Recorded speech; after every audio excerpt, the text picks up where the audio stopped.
barbell back squats.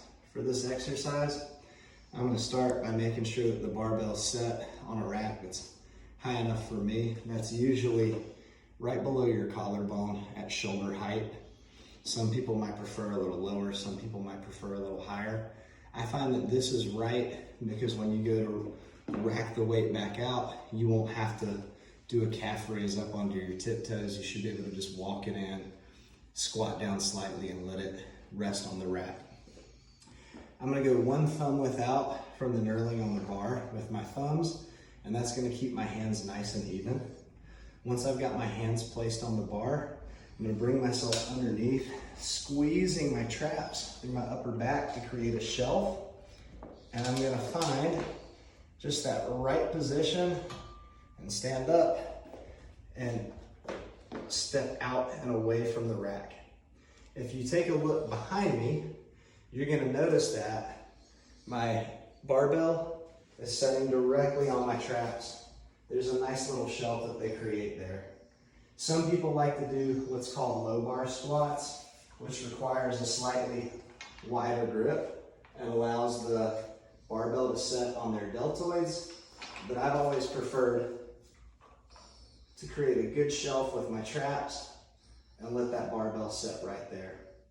Once I'm in that position, I'm gonna take a hip to shoulder width stance, whatever feels comfortable, and I'm gonna allow my toes to point out slightly, as comfortable as it feels. Some people are able to point their toes straight in, and that's a level of mobility that's kind of earned, unless you're pigeon-toed, in which case you want to focus on bringing them out to that position.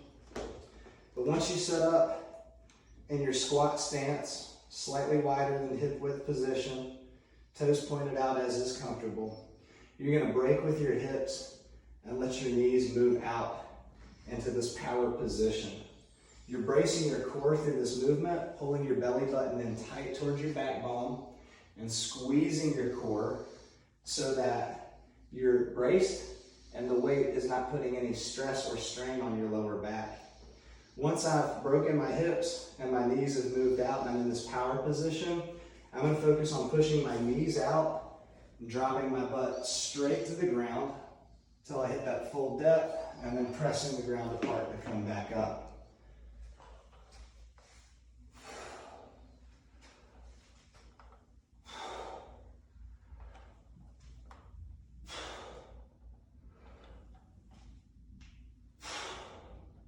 You'll notice that through the movement, I'm trying to maintain a neutral spine, not hyperextending, not allowing any flexion.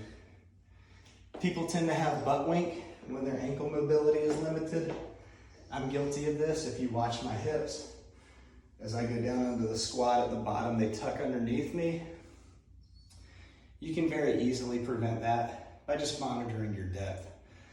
Go down to a position that's comfortable, that allows you to keep that neutral spine, and come back up. You can do accessory work and mobility work to increase the range of motion that you have without butt wink. But for just general muscle building, focus on doing what's right for you. And those are barbell back squats.